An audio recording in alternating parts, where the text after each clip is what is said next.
I mostly read public domain books here on Glenn Reads Books to You, and they were written a long time ago, so they're usually racist, or sexist, or bigoted, but in there somewhere is a story, and that's why those stories are famous. Other times, I read works from independent authors, and they're delightfully not racist, but they might have adult language or adult situations, like, making sex. So that's your warning, but I'm sure you're grown up enough to handle it. Don't write to me complaining. Oh, it's like Christmas in July. I don't have to move out of my mansion. It turns out I was... Jesus Christ. That's right. Take a seat, you little idiot. Yeah, that's right. I didn't move out of my mansion after all. It turns out I was able to save the file that I've been using to pretend like I live in a mansion, not just recording in my basement, so I didn't have to pretend like I moved into my mother's basement, so that I'm no longer lying about having to record in a basement. So I'm back in the mansion, which means you know where I live still, and you keep showing up to my place, which is annoying. Welcome to the Glenn Reads Books to You mansion. It's a fun little bit where I pretend to live in a mansion and not just record in my mother's basement. I screwed myself up. This is where I read the hottest public domain books and short stories. This week, we're going to read Wind in the Willows by Kenneth Grahame. Want to learn a little about Kenneth Grahame? Sure you do. You seem inquisitive. Kenneth Grahame was born March 8th, 1859, and died July 6th, 1932. Kenneth Grahame was a British writer born in Edinburgh, Scotland. He is famous for The Wind in the Willows in 1908, a classic of children's literature, as well as The Reluctant Dragon.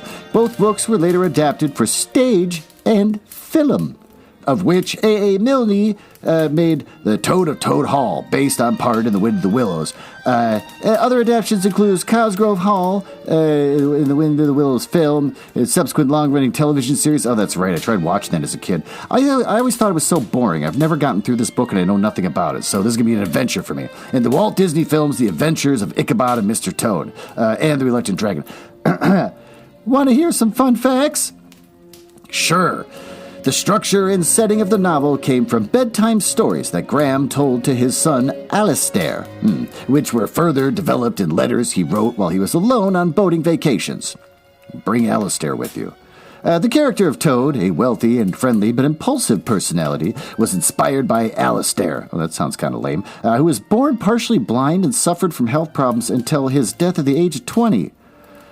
Could you make maybe a character for him that's not has an impulsive person, just nothing but compliments to this child that was born partially blind?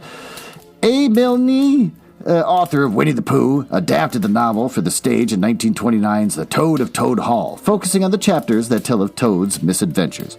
Many film adaptations and abridged editions of the novel leave out some chapters that stray from the main storyline. Chapter 7, The Piper at the Gates of Dawn, is the most famous of these, as it takes the story down a mystical path where Ratty and Mole encounter the demigod Pan, who protects the animals of the Wild Wood. Speaking of film adaptations, Disney created their own version of the story for the big screen in 1949. Next time you're at Disneyland Park, hop on the Mr. Toad's Wild Ride. It was one of the few remaining rides that originally opened along with the park itself on opening day in 1955. I love that they called it Mr. Toad's Wild Ride. I don't imagine this book is full of like high action. Oh my god, the grandfather clock's back at the beginning of the show? That's right, this is the file I saved. Well, with that, that's supposed to let me know to shut up, and I'll meet you down in the library so we can read this story.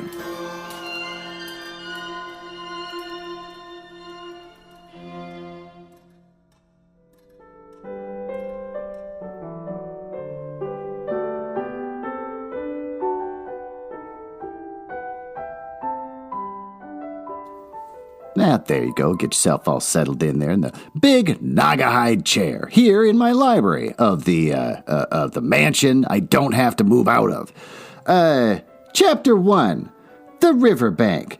The mole had been working very hard all the morning, spring cleaning his little home. First with brooms, then with dusters, then on ladders, and steps, and chairs.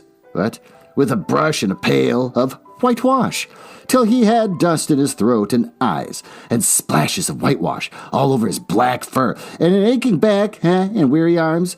Spring was moving in the air above and in the earth below and around him, penetrating even his dark and lowly little house with the spirit of divine discontent and longing. It was small wonder, then, that he suddenly flung down his brush on the floor, said, bother, and oh, blow. That's a thing I never hear people say. And also, hang spring cleaning, and bolted out of the house without even waiting to put on his coat. Something up above was calling him imperiously, and he made for the steep little tunnel, which answered in this case to the gavelled carriage drive owned by animals whose residences are near to the sun and air. So he scrapped and scratched and scrabbled and scrooged, and then he scrooged again. Scrabbled and scratched and scraped, working busily with his little paws and muttering to himself, up we go, up we go, till at last, pop, his snout came out into the sunlight. And he found himself rolling in the warm grass of the great meadow. This is fine, he said to himself. This is better than whitewashing. The sunshine struck hot on his fur. Soft breezes caressed his heated brow. And after the seclusion of the, cellarage, I'm guessing it's basement. I'm not looking it up. He had lived in so long the carol of happy birds fell as he dulled, hearing almost like a shout, jumping off his all four legs at once, in the joy of living and the delight of spring without its cleaning. He pursued his way across the meadow until he reached the hedge on the further side. Hold up, said an elderly rabbit at the gap. 6 pence for the privilege of passing by the private road. Oh, he was bowled over in an instant by the impatient and contemptuous mole, who trotted along the side of the hedge, chaffing the other rabbits as they peeped, hurriedly from their holes to see what the row was about. Onion sauce! Onion sauce, he remarked jeeringly. Oh, he was gone before they could think of a thoroughly satisfactory reply. Then they all started grumbling at each other. How stupid you are. Oh, that's in all caps. Why don't you tell him? Why don't you say? You might have reminded him, and so on, in the usual way, but of course it was then much too late, as is always the case. Oh, and it all seemed too good to be true. Hither and thither through the meadows he rambled busily along the hedgerows, across the copses, finding everywhere birds building, flowers budding, leaves thrusting. Everything happy and progressive and occupied, and instead of having an uneasy conscience pricking him and whispering whitewash, he somehow could only feel how jolly it was to be the only idle dog among these busy citizens. After all, the best part of a holiday is perhaps not so much to be resting yourself as to see all the other fellows busy working. Oh, he thought his happiness was complete then, as he meandered aimlessly along. Suddenly he stood by the edge of a full-fed river. Never in his life had he seen a river before. This sleek, sinuous, full-bodied animal, chasing and chuckling, gripping things with a gurgle and leaving them with a laugh, to fling itself on fresh playmates that shook themselves free and were caught and held again. All was a shake and a shiver, glints and gleams and sparkles, rustle and swirl, chatter and bubble. This book is already bothering me with all the annoying little words. The mole was bewitched, entranced, fascinated. By the side of the river he trotted as one trots, when very small, by the side of a man who holds one spellbound by exciting stories. And when tired, they can tell that's the author. That's what he thinks of himself. He's a man that can hold people spellbound with exciting stories. And when tired at last, he sat on the bank while the river still chattered onto him, a babbling procession of the best stories in the world, sent from the heart of the earth to be told at last to an insatiable sea. He's really running with these analogies here.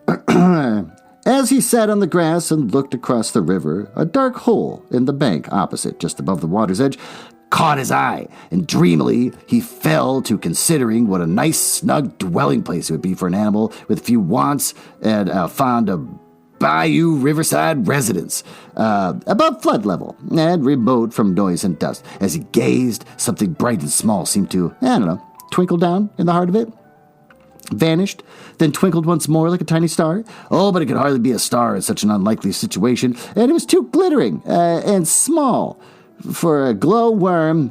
Then, as he looked, it winked at him.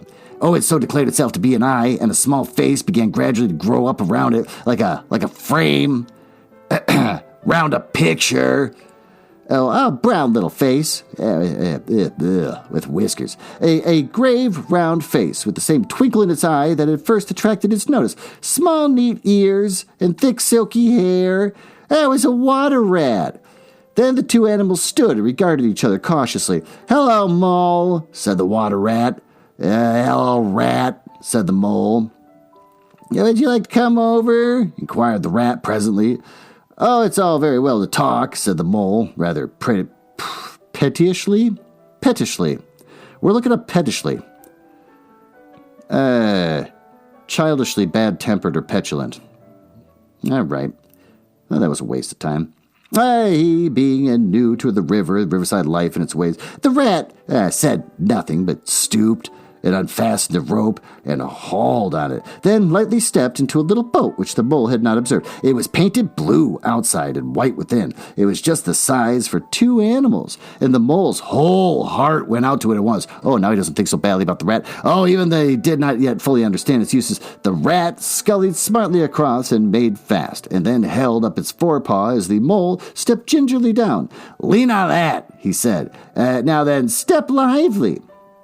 And the mole, to his surprise and rapture, found himself actually seated in the stern of a real boat. He doesn't even know what a river is. How does he know what a boat is? Plus, also, how can you live this close to the river that you got to it and not even know that there was a river? I don't know. I guess I'm asking too much out of children's book. "This has been a wonderful day," said he. Oh, now he loves the rat. As the rat shoved off and took the sculls again. "You know, I've never been in a boat before in all my life." "What?" cried the rat, open-mouthed. "Never been in a... You never... Well, what have you been doing then?"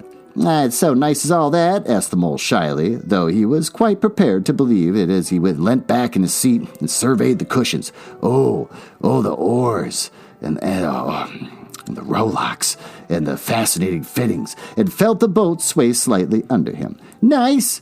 It's the only thing," said the water rat solemnly as he leant forward for a stroke. "Believe me, my young friend, there is nothing, absolute nothing, half so much worth doing as simply messing about in boats. Simply messing," he went on dreamily, "messing about in boats.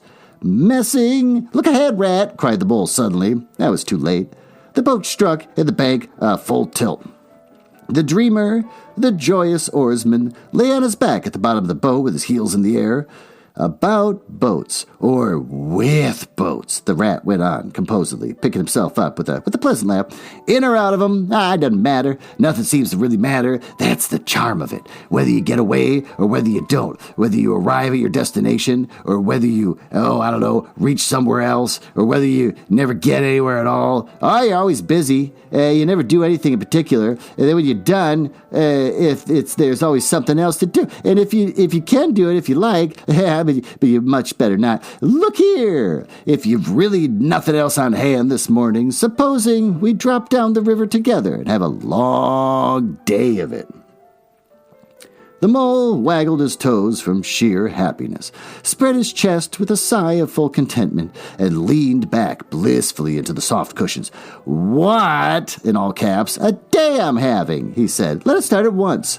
"Well, hold hard a minute then," said the rat. He looped the painter through the ring at his landing stage, climbed up into his hole above, and after a short interval reappeared staggering under a fat wicker luncheon basket.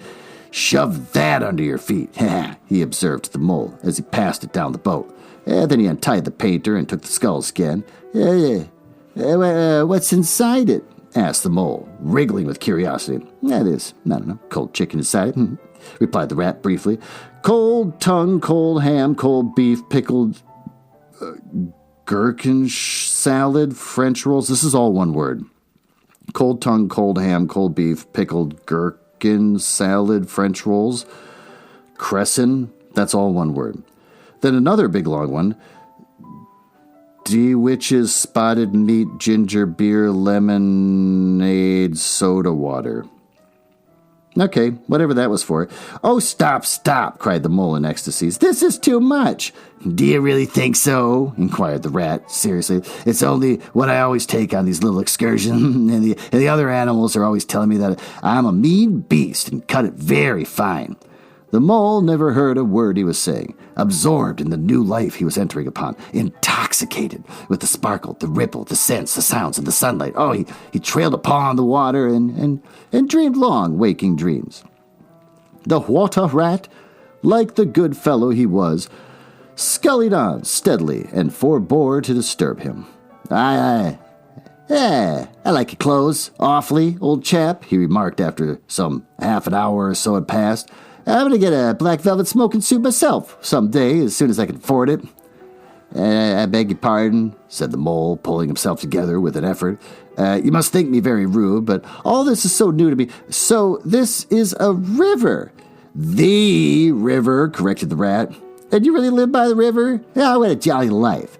By it, with it, on it, and in it, said the rat. It's brother and sister to me, and aunts, and company, and food, and drink, and naturally washing. It's my world, and I don't want any other. What it hasn't got is not worth having, and what it doesn't know is not worth knowing. Lord, the times we've had together, whether in the winter and the summer, and the spring or the autumn, it's always got fun and its excitements. When the floods are in the February, the cellars and basements are brimming with drink that's no good to me, and the brown water runs by my best bedroom window, or again when it's all drops away and it shows patches of mud and smells like plum cake.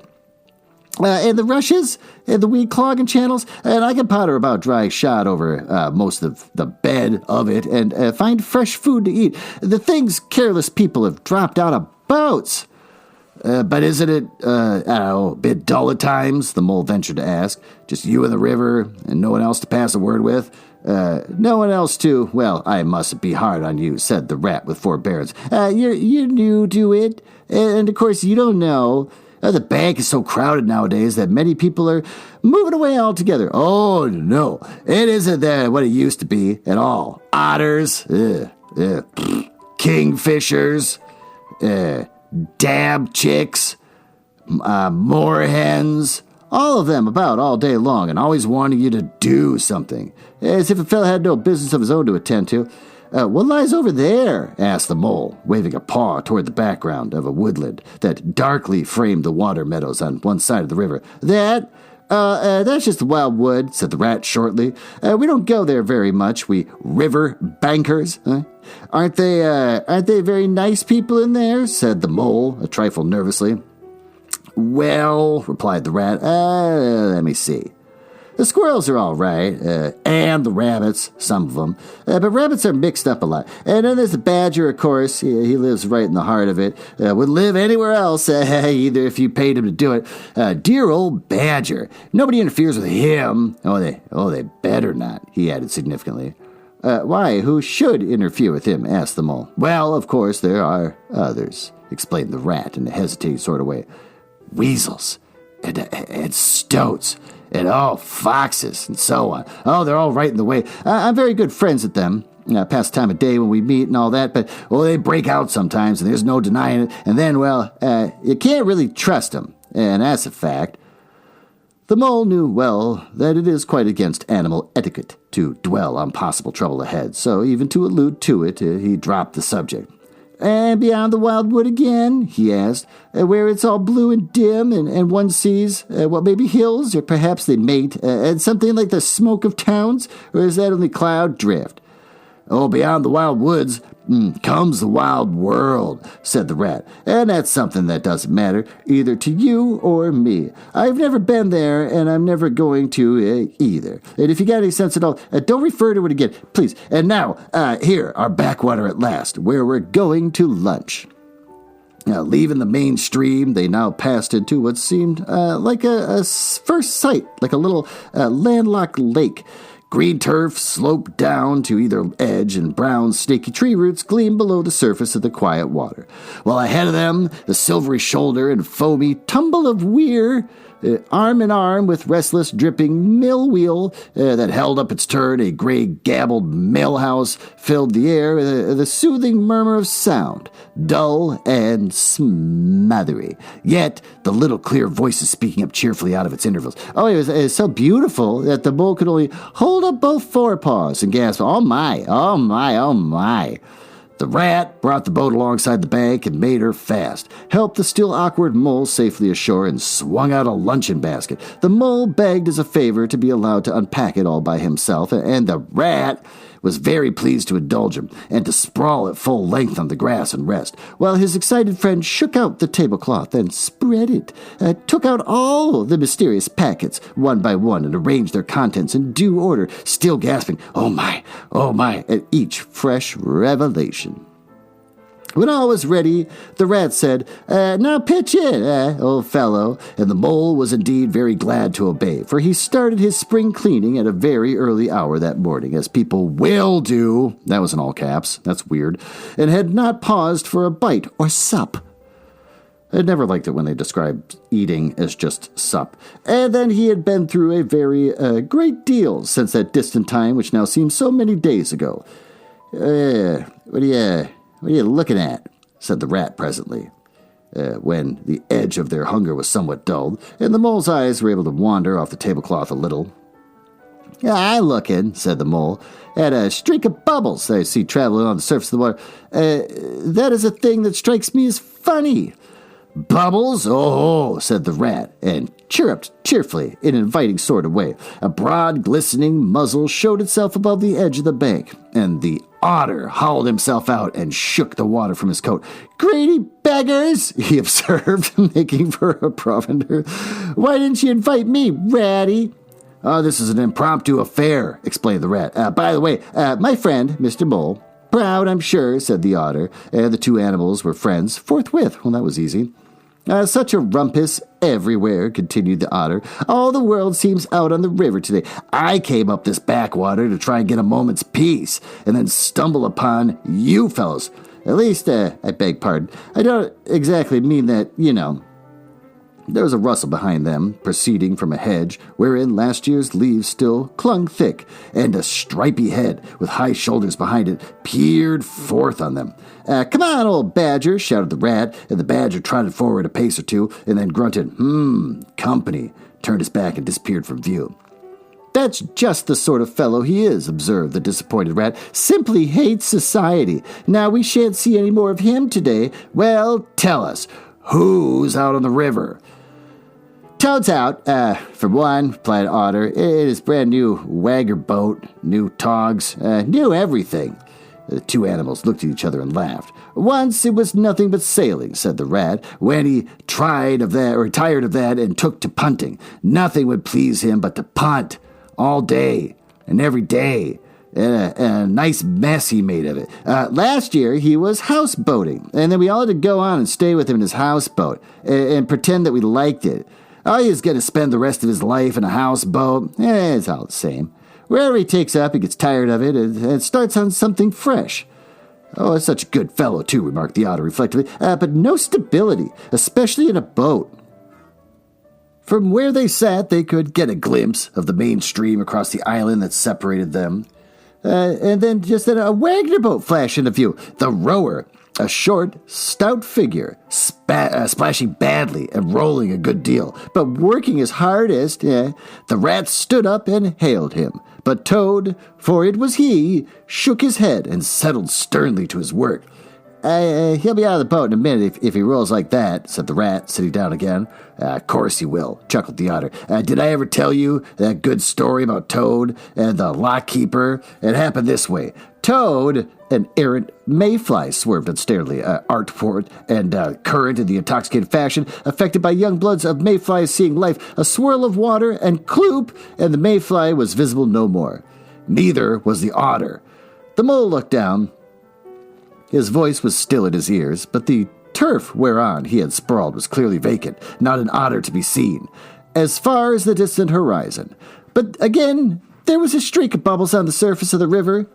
The rat hummed a tune, and the mole recollected that animal etiquette forbade any sort of comment on the sudden disappearance of one's friend at any moment, for any reason or no reason whatsoever.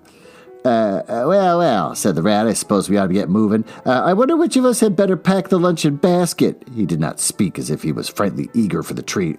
Oh, please let me, said the mole. So, of course, the rat let him.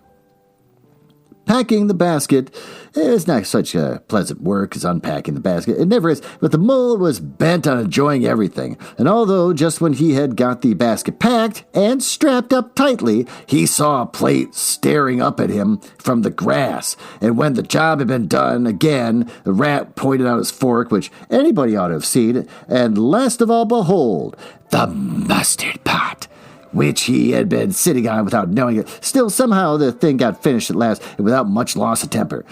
The afternoon sun was getting low, as the rat scullied gently homewards in the dreamy mood, murmuring poetry things over to himself, and not paying much attention to Mole.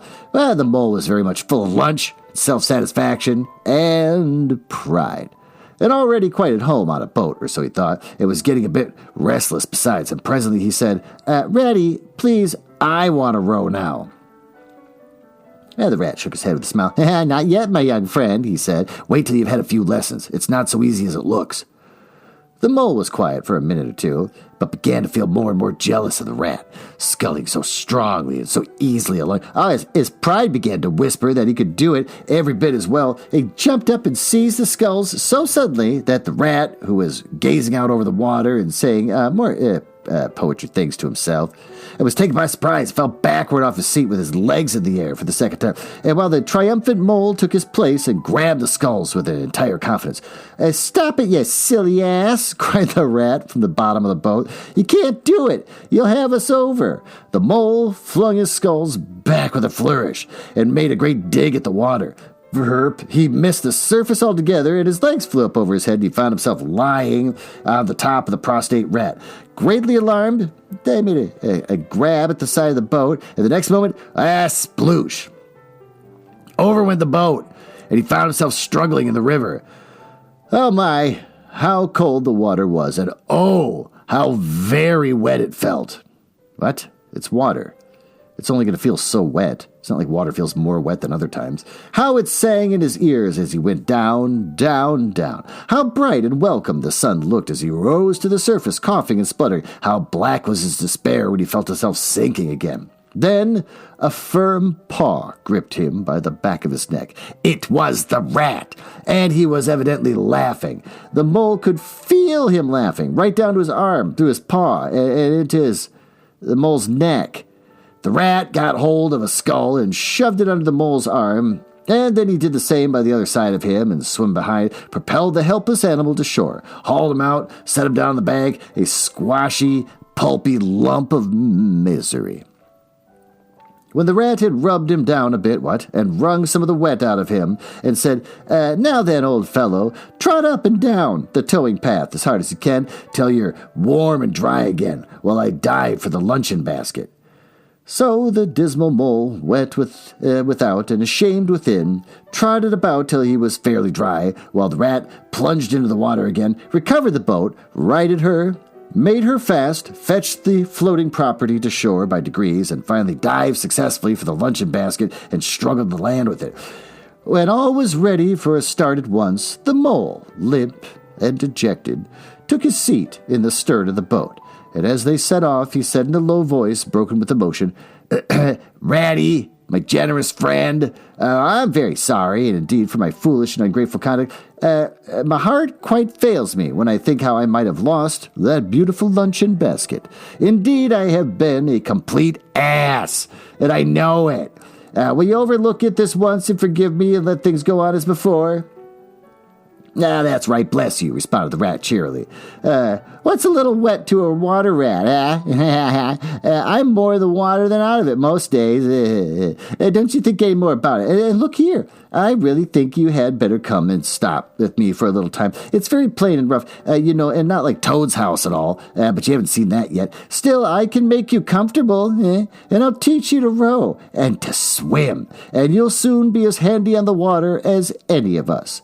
Oh, the mole was so touched by this kind of manner of speaking that he could find no voice to answer him, and he had to brush away a tear or two with the back of his paw, because the rat kindly looked in another direction, and presently the mole's spirits revived again, and he was even able to give some straight back talk to a couple of moor hens who were sniggering to each other about his bedraggled appearance. When they got home, the rat made a bright fire in the parlor and planted the mole in an armchair in front of it, having fetched down a dressing gown and slippers for him, and told him river stories till supper time. Very thrilling stories they were, too. To an earth-dwelling animal like mole. Oh, stories about weirs and sudden floods and leaping pike and streamers that flung hard bottles. At least bottles were certainly flung, and from streamers, so presumably by them. And about herons, and how particular they are with whom they spoke to, and about the adventures down drains, and night fishings without her, or excursions far afield with badger. Supper was a most cheerful meal, but very shortly afterwards, a terribly sleepy mole had to be escorted upstairs by his considerate host to the best bedroom, where he soon laid his head upon his pillow in great peace and contentment, knowing that his newfound friend, the river, was lapping the sill of his window. This day was only the first of many similar ones for the emancipated mole, each of them longer and full of interest as the ripening summer moved onward. He learnt to swim and row and entered into the joy of running water, and with his ear to the reed stems he caught, at intervals, something of what the wind went whispering so constantly among them. As a natural segue, I'd like to tell you about the latest upcoming books from Penguin Random House Books, but I don't want to do it here. I want us to go into that closet over there. Get in that closet with me while I play guitar to you and tell you about the latest upcoming books from Penguin Random House.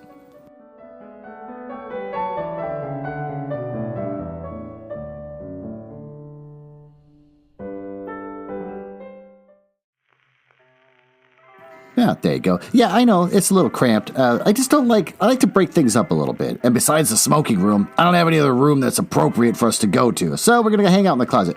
Trust me, I'm not a pervert. That last chapter is real long, huh? Yeah, real long. Turns out this children's book goes on forever. But you know what doesn't go on forever? Love Poems for Married People by John Kenny. It's a bestseller. You want to hear about it? Sure, it's a New York Times bestseller, which we already know is a complete scam. Based on his wildly popular New Yorker piece, oh, that's not pretentious, Thurber Prize winner John Kenny presents a hilarious collection of love poems for, well, married people. Full of brilliant wit, dynamic energy, and a heavy dose of reality, Love Poems for Married People takes the poetic forum, turns it upside down, and leaves it in the dishwasher to dry. Oh, my Lord, that sounds fun. Inspired by one of the most shared New Yorker pieces of all time, this collection captures the reality of life once the spark of relationship is settled, and hilariously so, with brand new pieces that cover all areas of married life, from parental gripes to dwindling sex lives. Yeah, we're all winking at each other right now. We know this. We all understand this. We're all speaking the same language. Kenny's wry observations and sharp humor remind us exactly what it's like to spend the rest of your life with the person you love. Oh, good. They gave us a sample. In all italics, I was almost feeling fondness for you as you gave me a shoulder massage at the sink. Ah, what a small, lovely surprise. And then you grabbed my boobs and made a wah-wah noise. In an instant, I felt disgust, sadness, and regret. Oh, boy, I've heard that before. Well, you can get this book, Love Poems for Married People, December 31st, 2018. Why is This is very old. This is not new and upcoming. You can get it at Amazon, Barnes & Noble, Books A Million, Bookshop.org, Hudson Booksellers, Powers, Target, and Walmart. Well, that was a lot of fun. I think we can all relate to it. All of us that are married, right? Grabbing those boobs and making wah-wah noises. I've done that because I have the mind of a 12-year-old to this day. Well, that sounds complicated and deep. Well, with that, why don't we get out of the closet and go back to the library and continue reading the next chapter of this book.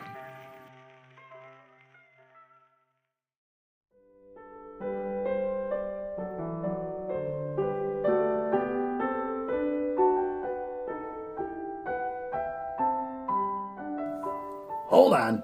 I'm coming. Okay. Oh, you beat me, didn't you? Yeah.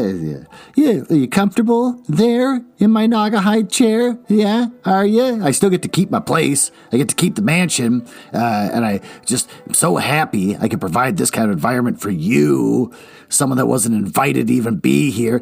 Would you like a blanket? I'm not giving you one because you shouldn't be here. Chapter 2, The Open Road.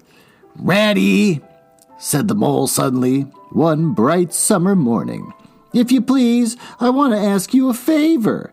The rat was sitting on the riverbank, singing a little song. He had just composed it to himself, so he was very taken up with it, and would not pay proper attention to Mole or anything else. Since early morning he had been swimming in the river, in company with his friends, the ducks.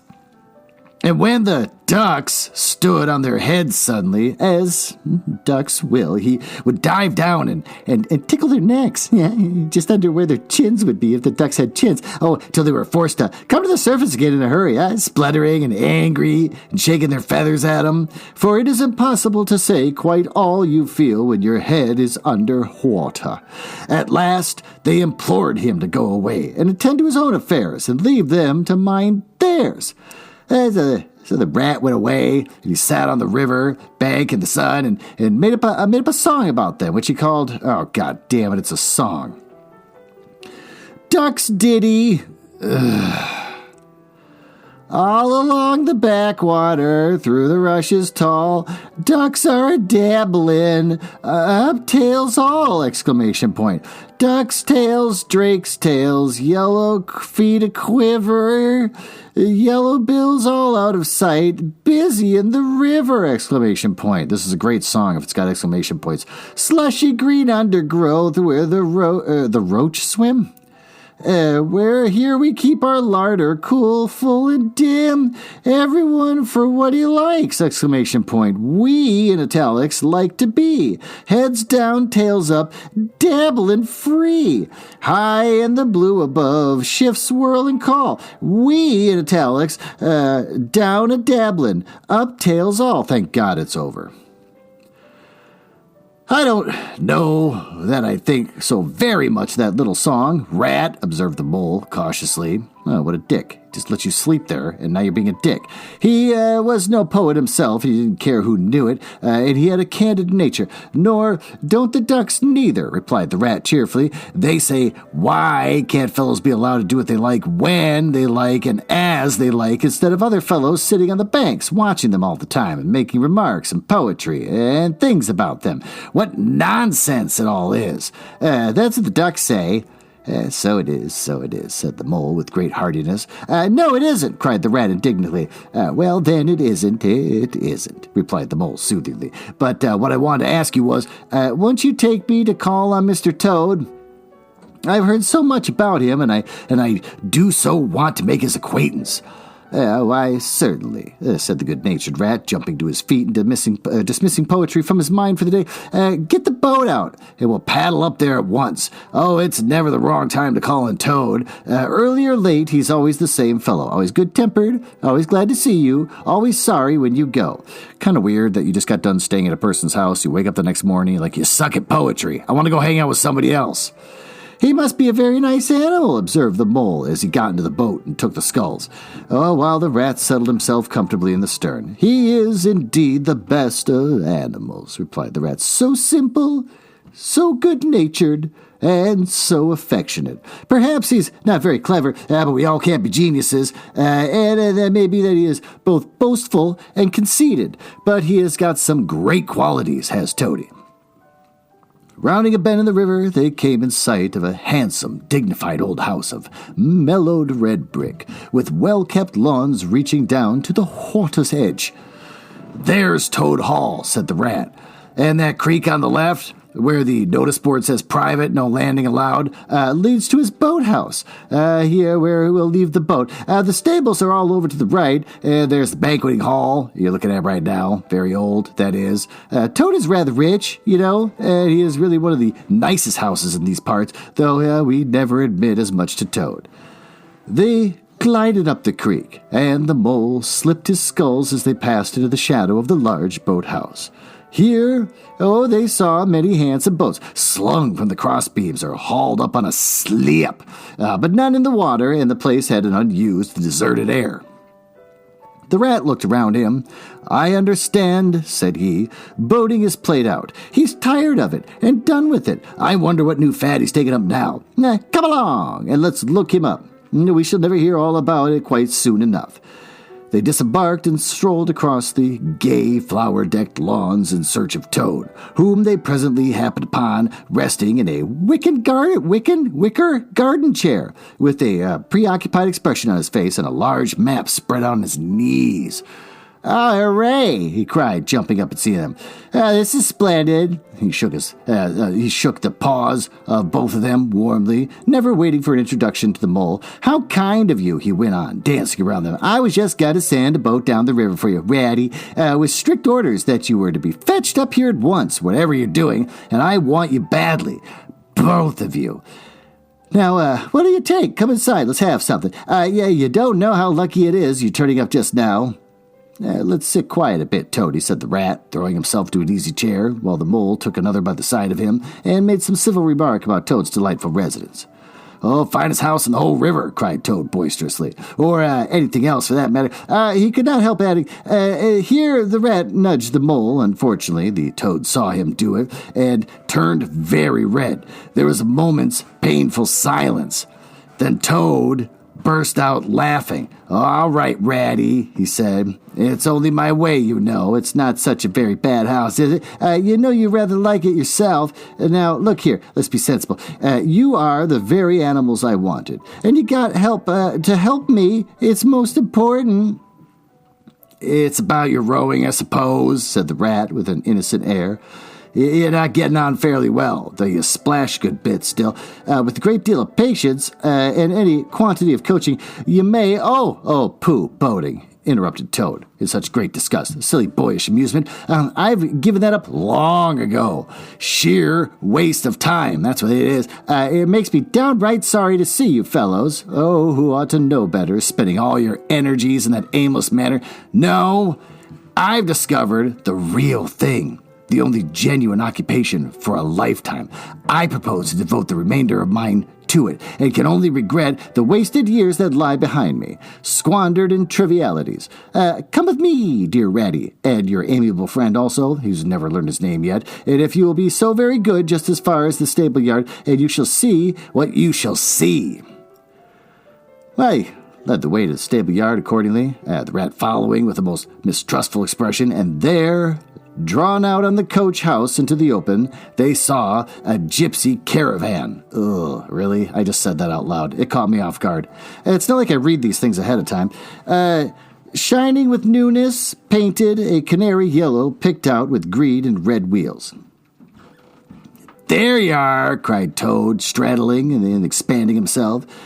There's real life for you, embodied in that little cart. The open road, the dusty highway, the heath, the common, the hedgerows, the rolling downs, camps, villages, towns, cities, here today, up and off to somewhere else tomorrow. Travel, change, interest, excitement, the whole world before you, and a horizon that's always changing. Till you hit the sea. I mean, they're on an island, it's England. And mind, this is the very finest cart of its sort that was ever built, without any exception. Come inside and look at the arrangements. Planned them all myself, I did. Well, the mole was tremendously interested and excited, and followed him eagerly up the steps and into the interior of the caravan. The rat only snorted and thrust his hands deep into his pockets, remaining where he was. It was indeed very compact and comfortable. Oh, little sleeping bunks, little table that folded up against the wall, a cooking stove, lockers, bookshelves, a bird cage with a bird in it, pots, pans, jugs, kettles of every size and variety, all complete, said the toad triumphantly, pulling open a locker. You see, biscuits, potted lobster, sardines, everything you possibly want. Soda water here, backy there. What's backy? I'm going to look this up and just waste everyone's time. I'm never satisfied if these come up. Oh, an informal term for tobacco. Well, we learned something new. In England, they called it backy. Letter paper, bacon, jam, cards, and dominoes. You'll find, he continued as they descended the steps again, you'll find that nothing that has ever been forgotten when we make our start this afternoon. I beg your pardon, said the rat, slowly, as he chewed a straw. But did I overhear you say something about we and start and this afternoon? Oh, now, you dear old ratty, said Toad imploringly. Don't begin talking in that stiff and sniffy sort of way, because you know you've got to come. I can't possibly manage without you, so please consider it settled and don't argue. It's the one thing I can't stand. You surely don't mean to stick to your dull, frosty old river all your life. You live in a hole in a bank, in a boat. Oh, I want to show you the world. I'm going to make an animal of you, my boy. I don't care, said the rat doggedly. I'm not coming, and that's flat. And I am going to stick to my old river and live in a hole and boat, as I've always done. And what's more, Mole's going to stick with me as I do it. Aren't you, Mole? Oh, boy. Mole's already told you what he thought about you this morning. Of course I am, said the mole loyally. I always stick to you, rat, and what you say is to be. It has got to be. All the same, it sounds as if it might have been, rather fun, you know, he added wistfully. Poor Mole, the life adventures was so new a thing to him and so thrilling, and this fresh aspect of it was so tempting that he had fallen in love at first sight with the canary-colored cart and all its little fitments. The rat saw what was passing in his mind and wavered. Oh, he hated disappointing people, and he was fond of Mole and would do almost anything to oblige him. Toad was watching both of them closely. Come along in. We'll have some lunch, he said diplomatically. We'll talk it over. We needn't decide anything in a hurry, of course. I don't really care. I only want to give pleasure to you fellows. Live for others. That's my motto in life. During luncheon, which was excellent, of course, as everything at Toad Hall always was, the Toad simply let himself go, disregarding the rat, and proceeded to play upon the inexperienced Mole as on a harp. Naturally, a voluble animal, and as always, mastered by his imagination, he painted the prospects of the trip and the joys of open life and the roadside in such glowing colors that the mole could hardly sit in his chair for excitement. Somehow, it soon seemed taken for granted by all three of them that the trip was a settled thing, and the rat, though still unconvinced in his mind, allowed his good nature to override his personal objections. Now, he could not bear to disappoint the two friends who were already deep in schemes, with anticipations, planning out each day's separate occupations for several weeks ahead. When they were quite ready, the now triumphant Toad led his companions to the paddock and set them to capture the old gray horse, who, without having been consulted, and to his own extreme annoyance, had been told off by Toad for the dustiest job in the dustiest expedition. He frankly preferred the paddock and took a deal of catching.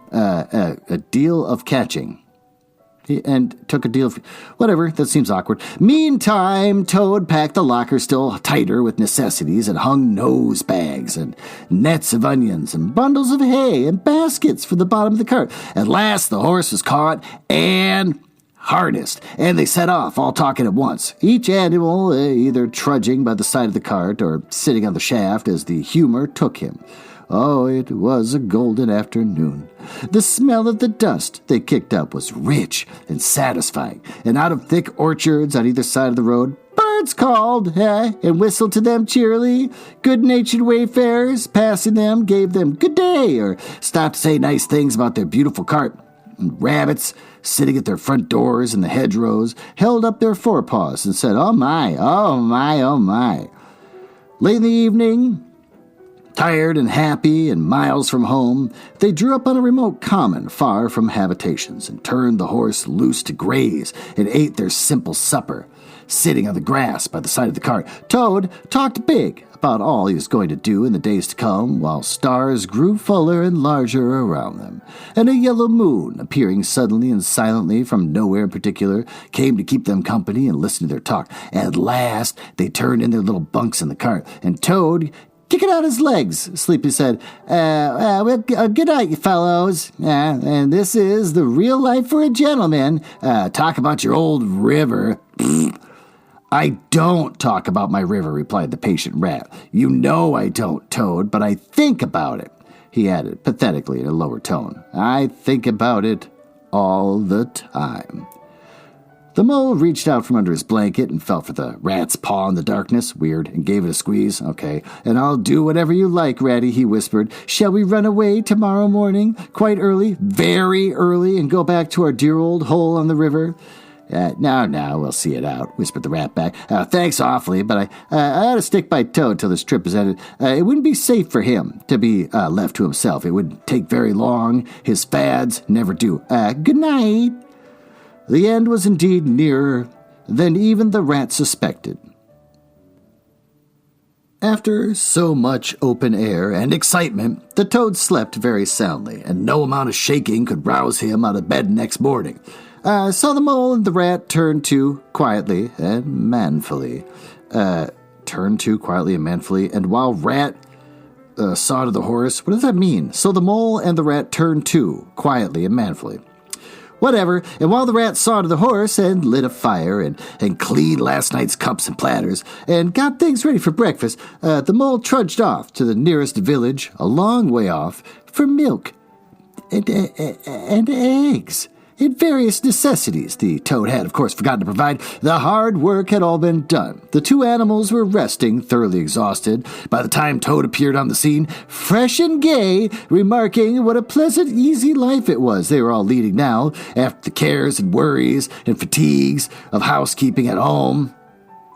Now they had a pleasant ramble that day over grassy downs and along narrow by-lanes, and camped as before on a common. Only this time the two guests took care that Toad should do his fair share of work. In consequence, when the time came for starting the next morning, Toad was by no means so rapturous about the simplicity of primitive life, and indeed attempted to resume his place in his bunk, whence he was hauled by force. Their way lay as before, across country by narrow lanes, and it was not till the afternoon that they came out on the high road, their first high road, and their disaster, fleet and unseen, sprang out upon them. Oh, disaster, momentous indeed to their expedition, but simply overwhelming in its effect on the aftercare of Toad.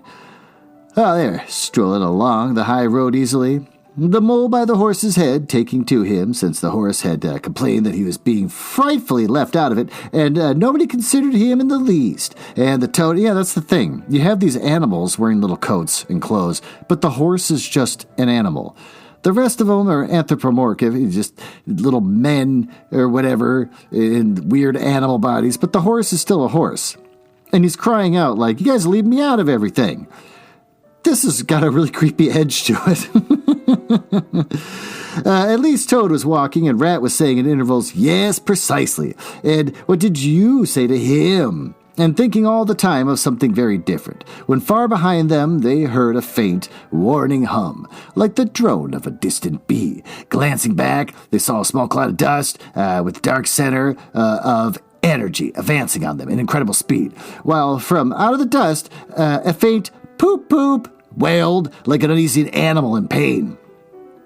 Hardly regarding it, they turned to resume their conversation, when in an instant, as it seemed, the peaceful scene was changed, and with a blast of wind and a whirl of sound that made them jump for the nearest ditch. Oh, it was on them! The poop-poop rang with a brazen shout in their ears. Oh, they had a moment's glimpse of an interior of glittering plate glass and a rich Morocco in the magnificent motor car, immense, breath-snatching, passionate, with its pilot tense and hugging its wheel, possessed all earth and air for the fraction of a second, flung an enveloping cloud of dust that blinded and wrapped them utterly, and then dwindled to a speck in the far distance, changing back into the droning bee once more. The old gray horse, dreaming as he plodded along of his quiet paddock in a new raw situation such as this, simply abandoned himself to his natural emotions, rearing, plunging, backing steadily in spite of all the mole's efforts at his head, and all the mole's lively language directed at his better feelings. He drove the cart backwards towards a deep ditch at the side of the road. It wavered an instant, and then there was a heart-rending crash, and the canary-colored cart, their pride and joy, lay on its side in the ditch, irredeemable wreck. Well, the rat danced up and down the road, simply transported with passion. "You villains!" he shouted, shaking both fists. "You scoundrels! You highwaymen! You road hogs! I'll have the law of you. I'll report you. I'll take you through all the courts." His homesickness had quite slipped away from him, and for a moment he was the skipper of the canary-colored vessel, driven on a shoal by the reckless jockeying of rival mariners. And he was trying to recollect all the fine and biting things that he used to say to masters of steam launches when their wash, as they drove too near the bank, used to flood his parlor and carpet at his home. Toad sat straight down in the middle of the dusty road, his legs stretched out before him, and stared fixedly in the direction of the disappearing motor car. Verp, verp. Yeah, he breathed short. His face wore a placid, satisfied expression, and at intervals he faintly murmured, "Poop, poop." The mole was busy trying to quiet the horse, which succeeded in doing after a time, and then he went to look at the cart on its side of the ditch. Oh, it was indeed a sorry sight. Panels and windows smashed. Axles hopelessly bent, one wheel off. Sardine tins scattered over the wide world.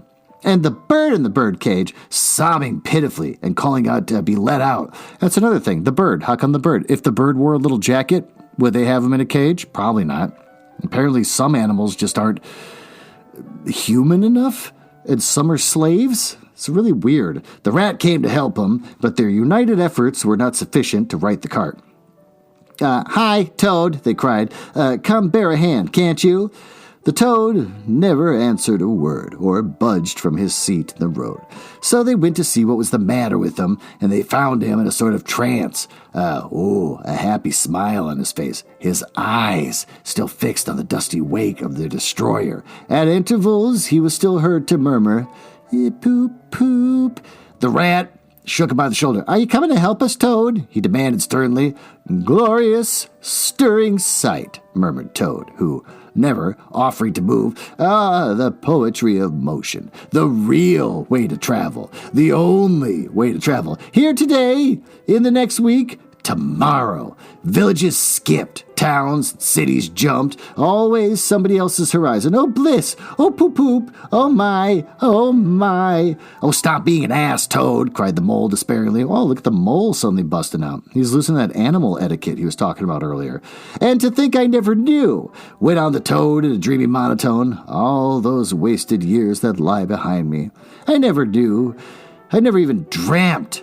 But now I know, and I fully realize. Oh, what a flowery track lies spread before me. Henceforth, what dust clouds shall spring up behind me as I speed on my reckless way. What carts I shall fling carelessly into the ditch in the wake of my magnificent onset. Horrid little carts, common carts, canary-colored carts. What do we do with them?" asked the mole of the water rat. "Nothing at all," replied the rat firmly, "because there's really nothing to be done. You see, I know him from an old. He is now possessed. He's got a new craze, and it always takes him that way. Oh, in its first stage, he'll continue like that for days now, the animal walking in his happy dream, quite useless for all practical purposes. Never mind him. Let's go and see what there is to be done about the cart." Didn't we learn that the author basically modeled the toad after his own son? He's making his own son to be an idiot. Now, I got to go back and actually see if that's really what the deal is. Well, I'll do it after I finish reading this. A careful inspection showed them that, even if they succeeded in righting it by themselves, the cart would travel no longer. The axles were in a hopeless state, and the missing wheel was shattered into pieces.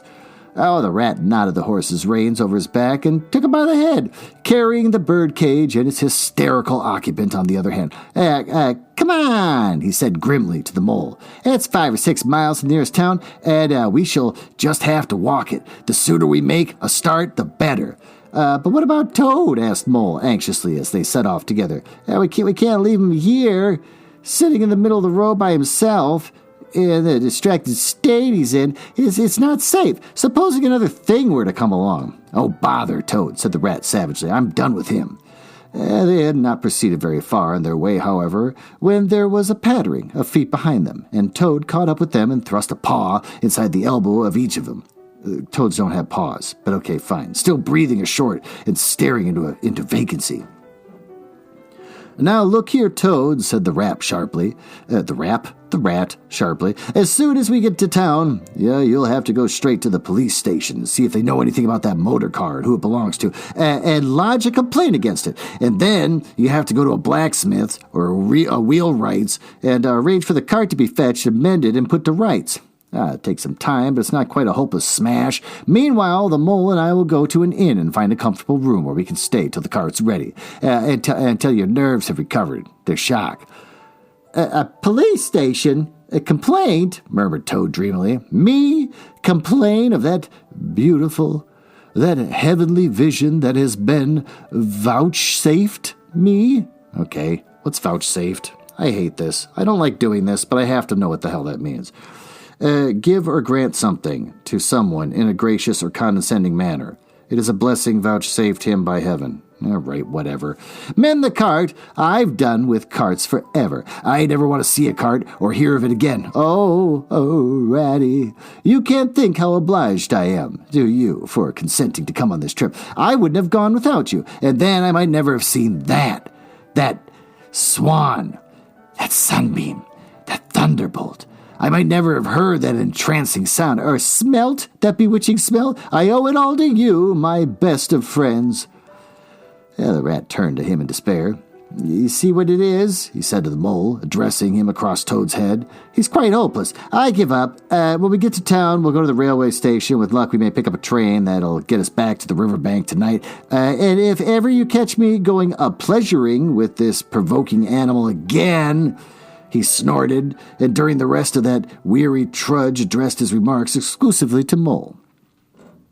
On reaching the town, they went straight to the station and deposited Toad in the second-class waiting room, giving a porter 2 pence to keep a strict eye on him, and then they left the horse at an inn stable and gave directions that they could about the cart and its contents. Eventually, a slow train, having landed them at a station not far from Toad Hall, they escorted the spellbound, sleepwalking Toad to his door, put him inside it, and instructed his housekeeper to feed him and undress him and put him to bed. And then they got out of their boat from the boathouse and scullied down the river home, and at a very late hour sat down to supper in their own cozy riverside parlour, to the rat's great joy and contentment.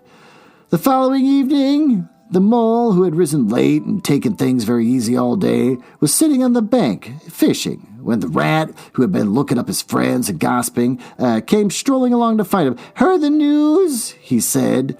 There's nothing else being talked about all along the riverbank. Toad went up to town by this early train this morning, and he's ordered a large and very expensive motor car.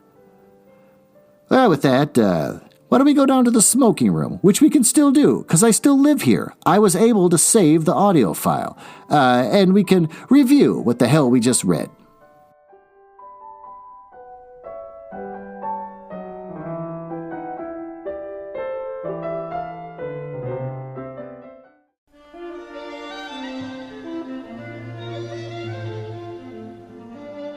I'm coming. I just had to pee. Oh, look at you. You beat me to it again. Look at you. You're quick. That's what I like about you. You're real quick. I actually don't like anything about you. You shouldn't be in my home. I just want to spend the night by myself without people. That's right. This version of the file I was able to save with the mansion still has birds in it. Birds that my wife put in here. I forgot about how freaking annoying that is. But, why don't we recap what we just read? Apparently, the mole has never seen a river before, though he lived in walking distance from it for most of his mole life.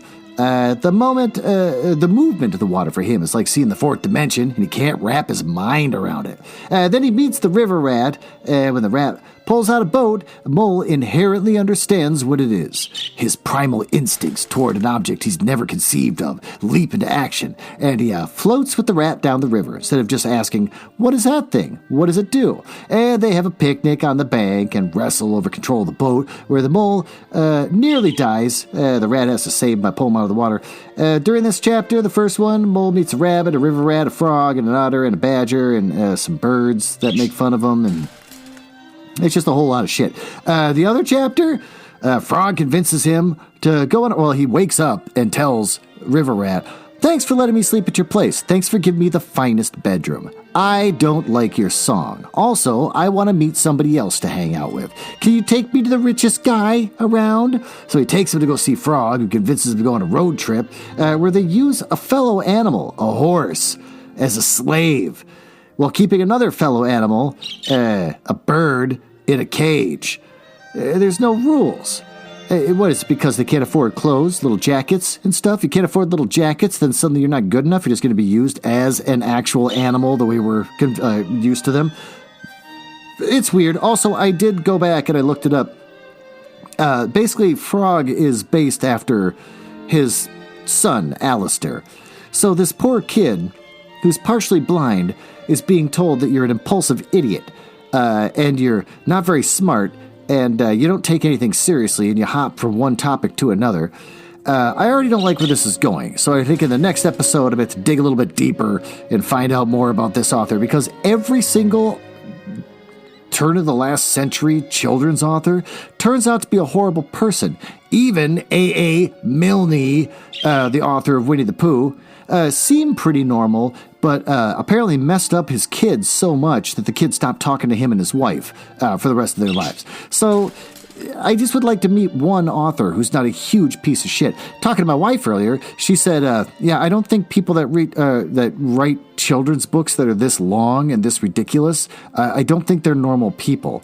They're either like, dang it, the guy that wrote Peter Pan, the one I couldn't finish, because it turned out he's an actual murderous pedophile, A.A. Milne, who messed with this kid, and now I'm kind of wondering about this guy. What's good?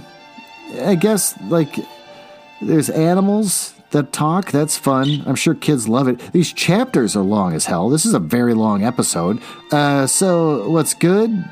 I guess it's got anthropomorphic animals with little personalities. What sucks? These chapters are really long. I don't know how kids got through this. What do we learn? That in the animal kingdom, as proven by many nature scientists, it's almost exactly like human society. Oh, they wear little clothes, they have personalities, they're obsessed with boats and animal etiquette. They're awestruck by the natural world since they don't know much about it and are surprised at how others live. Mole with the easy life with the river rat, and the rat is just surprised that the mole spends his whole life underground. And they have fears of mysterious areas they've only heard about but are convinced are dangerous, like the wild wood and the wild world. We also learn that certain animals develop personalities that are suited for their environments. Mole's life is about being busy, and he's the only one that breaks the bonds of his upbringing by suddenly being a lawless person. It courses through his veins. While spring cleaning, he just decides to go for it, ditch the meadow, and he just runs past rabbits trying to charge a toll, and spends the rest of his life playing instead of doing mole chores. Is kind of what he wants to do. But even though he's trying to change, he is still focused on having adventures and absorbing as much as he can of the quote-unquote river life until he meets Toad. But as opposed to a rat who daydreams and doesn't really focus on getting much done beyond his day, besides just getting lunch and eating it. We're also introduced to the idea of the solitary life versus the public one. Mole has barely talked to anyone and is hyper-focused on etiquette and how to present himself because he doesn't know how to be around people. And the rat interacts with many people throughout his day, so he's not as concerned about etiquette, and he'll talk openly about things that make Mole kind of uncomfortable. And the rat complains about the river getting too crowded and people moving out because they can't handle how crowded the river's getting, which is a kind of a common theme of books of this time, where everyone is just really obsessed with the idea of the benefits and the non-benefits of city life versus country life. Then the mole wakes up and tells the rat, "You suck at songs and I want to hang out with the rich kids." So they go to the rich kid's house and he shows off what at first I thought was a car, but really it's just a fancy wagon pulled by a slave horse. And Frog says that he wants them both to come with him on a road trip. Rat, interestingly enough, gets jealous and possessive of Mole and doesn't really want to go, but also doesn't specifically say no because he doesn't want to make Mole lose interest in him. And Frog really wants to bring Mole along with him, so it's kind of starting to seem a little romantic. I did see a headline when I was doing some searches about this book about how it's like kind of the first possibly gay romance kind of book. I don't know about that, but it does seem weird how everyone's possessed with Mole, the most boring, sheltered person in the world. So they go on a road trip and spend the night in the wagon, where Mole says that if Rat hates it, we can sneak off in the morning, which is a little weird. And then Rat says no, he wants to see how this all plays out. And it plays out by a car driving by when they're, in the morning, Frog is too lazy. He doesn't want to do any of the breakfast stuff or cleaning or anything like that. So that's kind of a weird message to give to your son, Alistair, when you're telling this story. And then as they're walking along, a car goes by and it scares the horse, which backs the whole thing, and it all tips over and gets crushed and destroyed. And the Frog, oh boy, is he an idiot. He just loves how cool that car was. And he wants to get one of those real, real bad. And so they all force Frog to get up and go into town, and then Rat and Mole decide to take a train back home. Weird. It's already sending some weird messages. Knowing that the Frog's supposed to be a son seems really unflattering. I don't know. We're 2 chapters in, and boy are they long. So we'll just see how the rest goes. I hope nothing really disturbing or sexual happens, like when I read Peter Pan and Tinkerbell had just come back from an actual orgy. You can't read children's books from the turn of the last century. Idiots, monsters, and perverts wrote them, so I'm really hoping nothing horrible happens in this book. So with that, I'm sure I'll see you next week, since you keep coming to my house all the time, and I will see you then. Thanks for listening.